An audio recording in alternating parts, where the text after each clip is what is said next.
What does the retail associate of the future look like? How is it going to benefit your business? How is it going to increase your profits and revenue? All of these things and more will be answered on this very special roundtable edition of Samsung Business Television.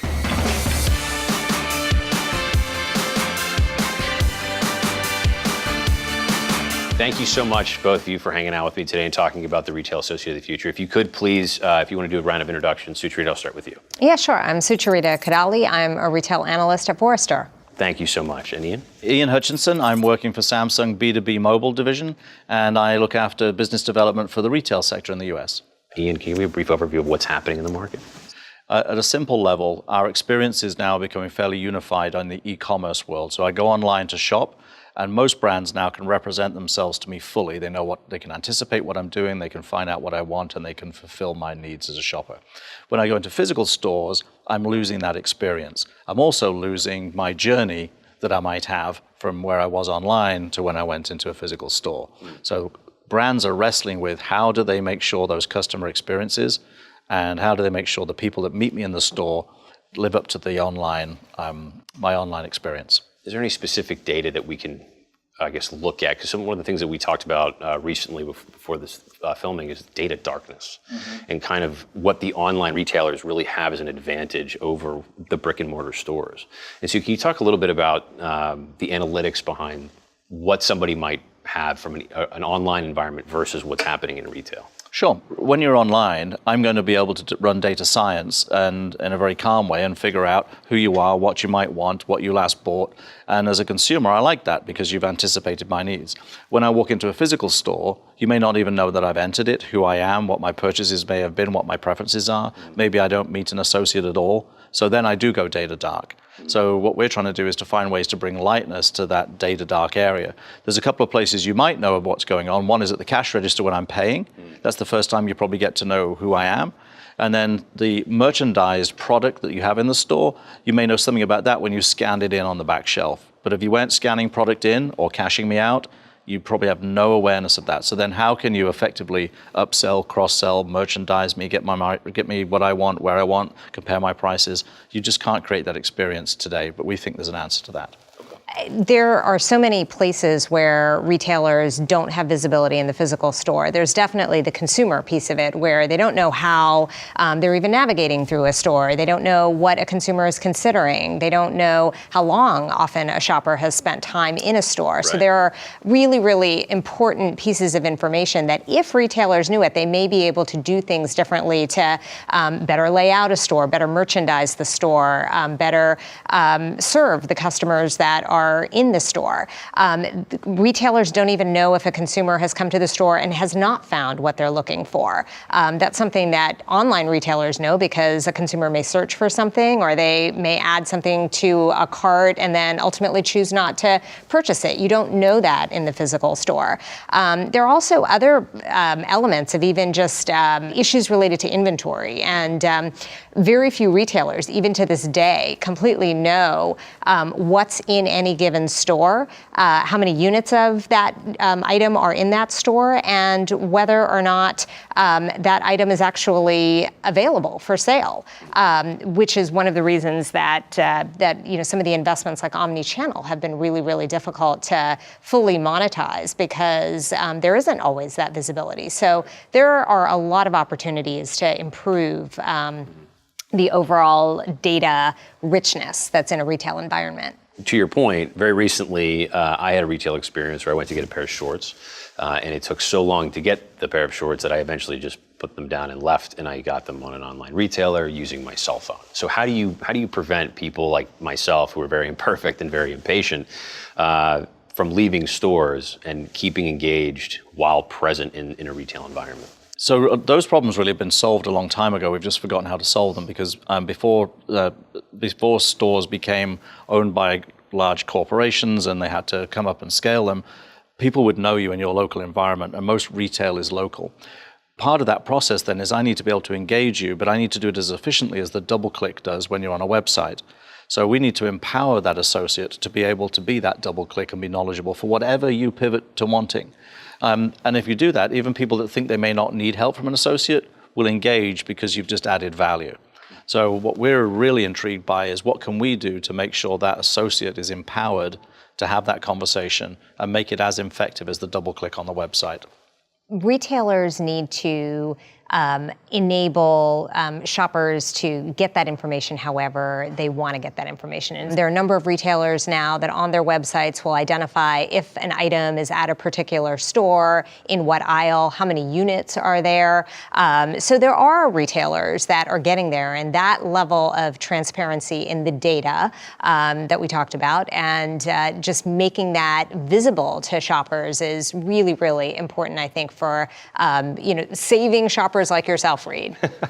So to that point, I do still shop in store, and it's very specific brands that I do shop in store to this day because of the things you just mentioned. Because I can look up and see exactly where something is, and if I can pick it up. And if I can pick it up that day, I'll purchase it online and just go grab it. It's also extremely common. That's what most people in the US do when they engage in a physical store.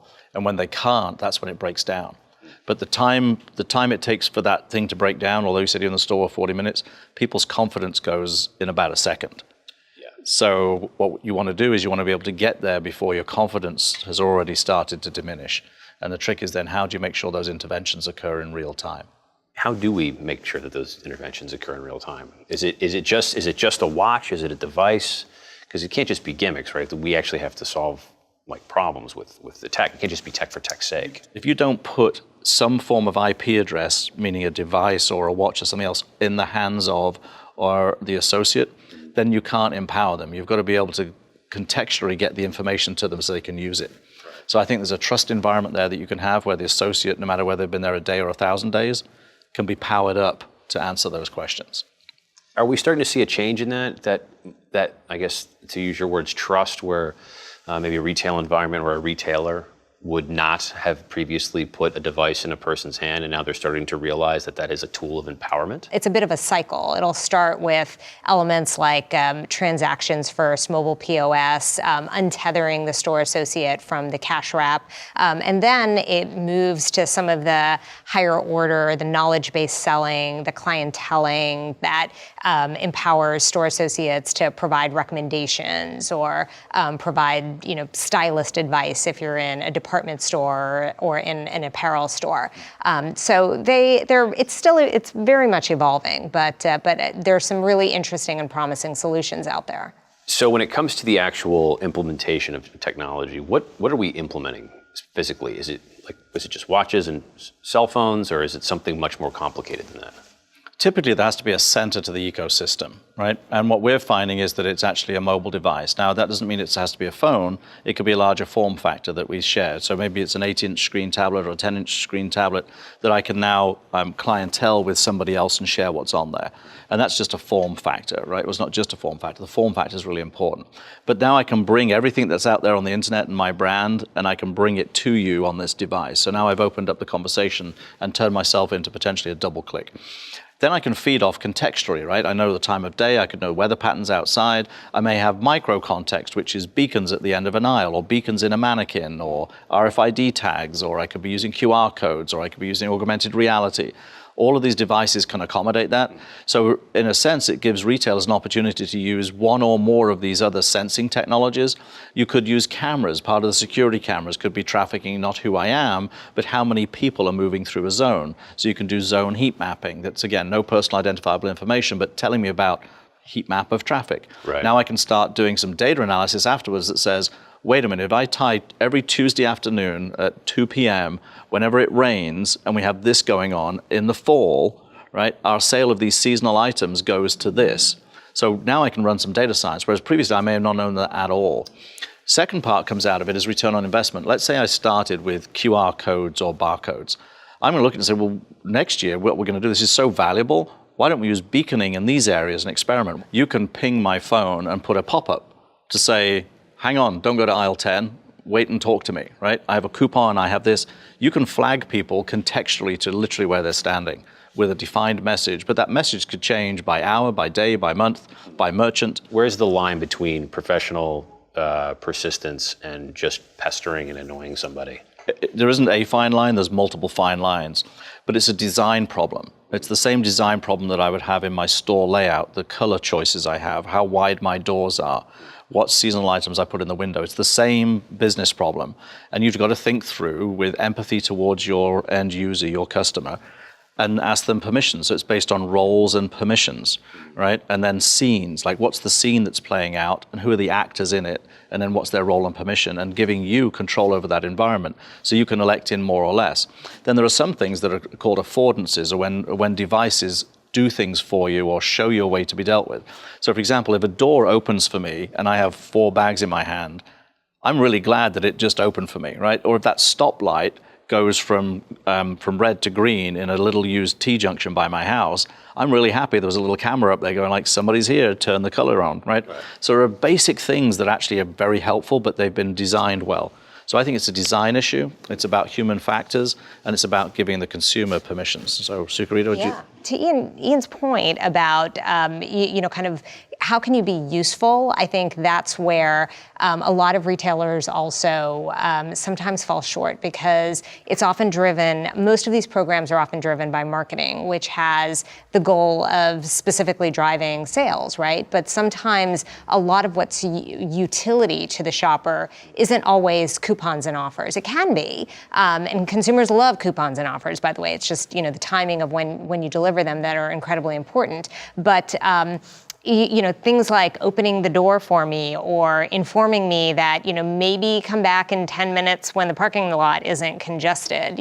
Those are little things where there is value to be added that are much more customer centric. And I think that's where things often get lost, is how can we be, as a retailer, how can you be customer centric? How do we keep a new associate up to speed immediately? Like day one hire, how do we get that person as effective as humanly possible? It's a big challenge, right? I mean, there are more than 10 million retail sales associates and workers in the industry. There is enormous turnover in the industry, and these are not individuals they don't get paid the most. So how do you train them, and how do you create the service levels that customers need when the service levels have to be higher? And there's no easy answer. There are solutions that are being tried, whether it's training or new compensation models.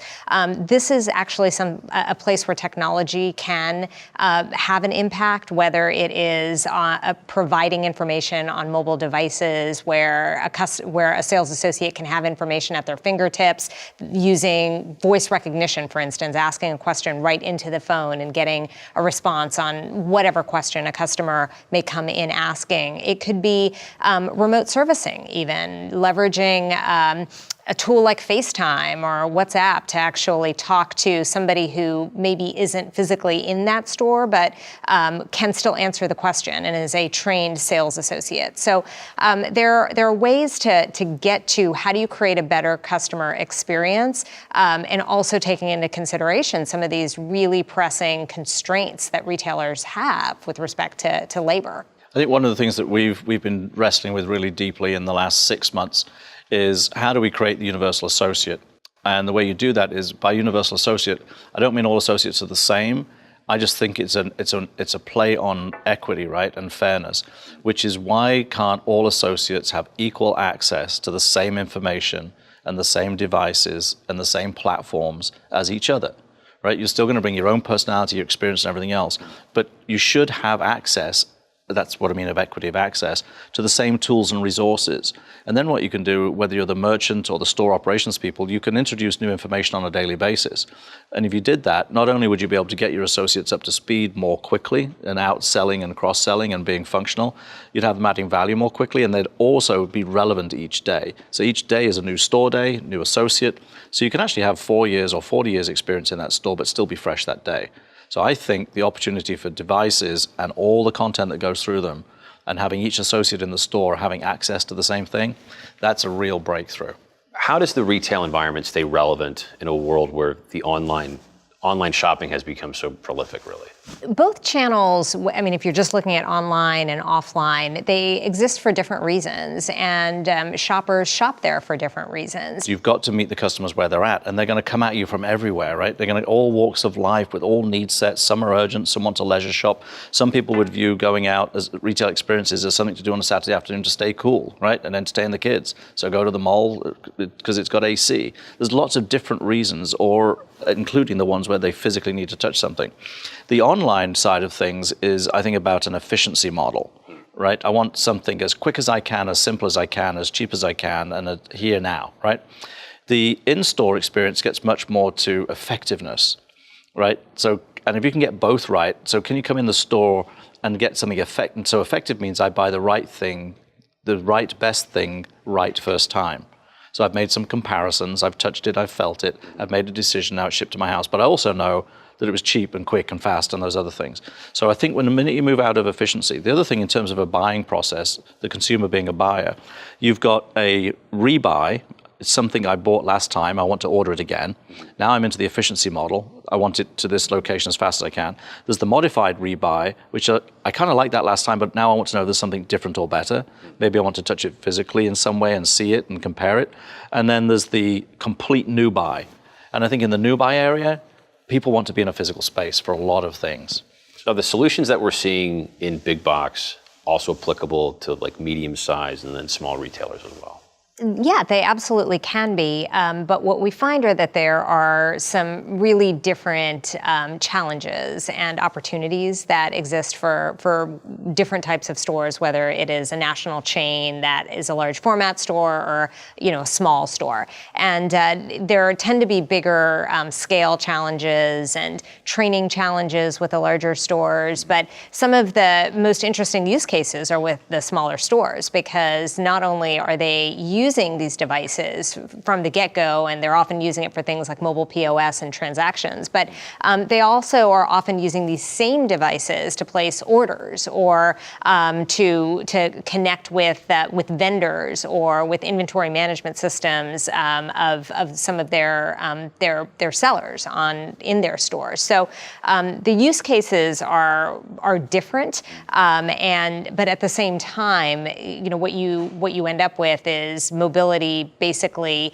enabling efficiency in both types of formats, just different solutions built for different types of stores. Yeah, and what we're seeing is that entrepreneurs running small businesses, once they make the move to mobile, they start to unbuckle all the other things. So now I've moved to mobile, why do I need my laptop? Can I replace my laptop, right? Can I start my work before I go to the gym in the morning, before I work the dog? Can I come home in an evening and finish up my social, right? And now if I'm doing that, do I need a scanner, right? Do I need a point of sale? Right. So what quickly they start to do from an efficiency model is they figure out, well, there's 10 apps and I can run my entire business, right? And I can go from inventory to point of sale to social trend to customer feedback. And it's here. I can take it all day with me. So I think that's becoming really intriguing. Yeah. Now what happens with the big box, not just big box retail, because it's big box, small box, specialty, but the bigger retailers, is they want to look at that and think, okay, if all my transactions are truly local, in the end, it's a person who came off a street corner talking to an associate in a very small environment, even though it may be a much larger store. How can I be entrepreneurial about that and make mobile the answer to everything in that environment? Can we talk a little bit about pop-up stores and the pop-up store experience in retail? I think there's a couple of things that are really interesting. One is you can be up and running incredibly quickly. So from going from planning to execution in probably 60 to 90 days and have it look like it was planned a year out. So that's taken months and months and months out of the execution and planning, which saves both time and money. Yeah. And then the second part of it is the data that you get fed from it, where you know who came to the activation, where they came, what time of day they came, how long they dwelt for, what they were interested in, whether there's a purchase eventually. The data from those pop-ups is also incredibly valuable. So time to market, ease of deploying, and then data rich on the back end. We've talked about bringing light to data darkness, but we know exactly which consumers went, how long they spent, and all those kind of metrics come out of the back of it. Extremely valuable metrics. Yes, and then you're not permanently committed. You take the thing down and you learn from it, and then the next one you pop up, you build it based off that data. So we've covered a ton of information for sure. What are some of the things that you guys are excited about in the retail environment? Like, what makes you excited for the future of retail?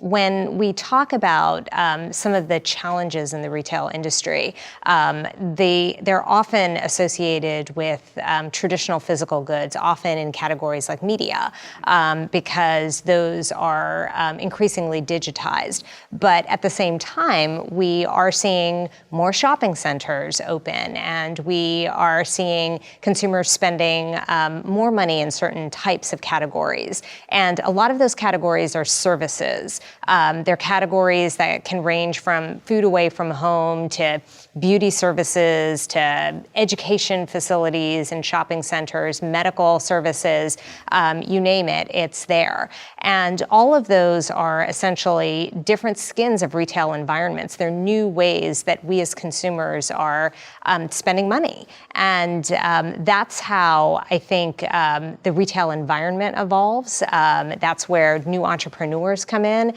That's where we see different ways that that consumers will engage in physical selling environments, and that salespeople will also, sales associates will also engage and interact with shoppers as well.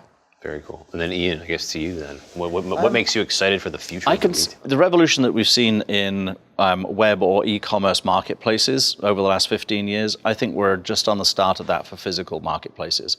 If you arm an associate with, create a universal associate where the associate can bring their personality, skills, and experience, but also be up to date with the latest couponing, merchandising, product features, comparison sets, that kind of information. So you've combined the world of the e-commerce, I've got what you need here, along with maybe the ability to phone a friend, text a friend, get a colleague, co-worker, contractor, anybody you want to reach for any product you want is all here in your hand, right? If I can engage you like that now, then the physical presence of the rest of the store doesn't really matter. So potentially any retailer of any size business can compete, because now it's about having an empowered associate, having a dialogue, normally one-on-one or one-on-two, where I'm giving value-added information to you, and then you can pay as you want. You can pay because you're already signed up to my service. You can pay me physically in some way. I can ship it here. I can ship it to your home. I can ship it to somebody else. And ultimately, what's really interesting about that, I think physical marketplaces will spin up on street corners. So potentially, we could all have a physical experience of retail at the corner of Central Park, right? Because that's where I want to be met by that brand today. I think it's going to go there, because now all I want is the right brand ambassador to tell me about the products and solve my problems and know I can have it shipped anywhere. So I think there's going to be a huge revolution in how physical space is used. That's very cool. Thank you so much again for coming in and talking about the retail environment of the future and what the sales associate of tomorrow will look like. And thank you guys so much for tuning in. To learn more, go to Samsung.com/business.